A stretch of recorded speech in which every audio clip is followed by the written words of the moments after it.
बेहतरीन। इसी के साथ हमारे स्कूल में कायम किए गए एक अहम अलसुफ़ा दीनी अखलाकी व तरबियती हल्के के ज़ेर इंतज़ाम एक और हरकती गीत आप सभी के सामने, जिसका उन्वान है कभी भी किसी को भी सताना नहीं, जिसे तैयार किया है मिस शमीम ने। इसी उन्वान से मुतालिक एक हदीस नबवी है कि बिला ज़रूरत किसी भी इंसान, चरिंद, परिंद, जानवर या दुनिया में मौजूद किसी भी मखलूक को सताना नहीं चाहिए। ये एक कबीरा गुनाह है। कभी किसी को इतना हर्ट मत करो कि तुम्हें अपनी गलती का एहसास होने पर तुम माफ़ी के लायक भी ना रहो। मिस शमीम के तैयार किए हुए फर्स्ट ए की तालिबात आपके सामने।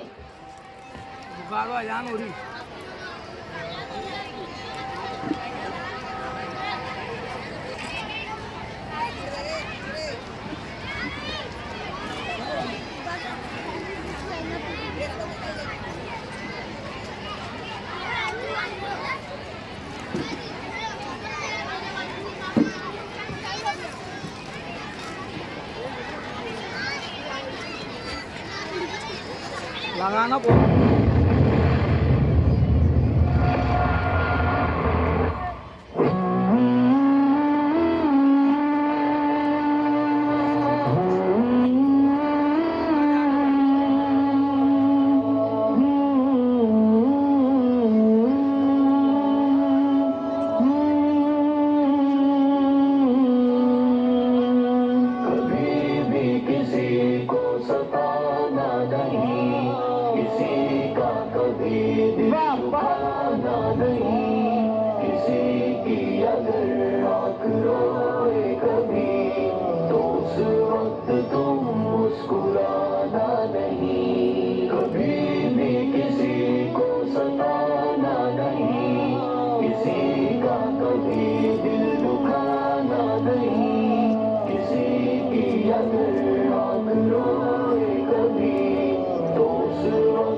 सफा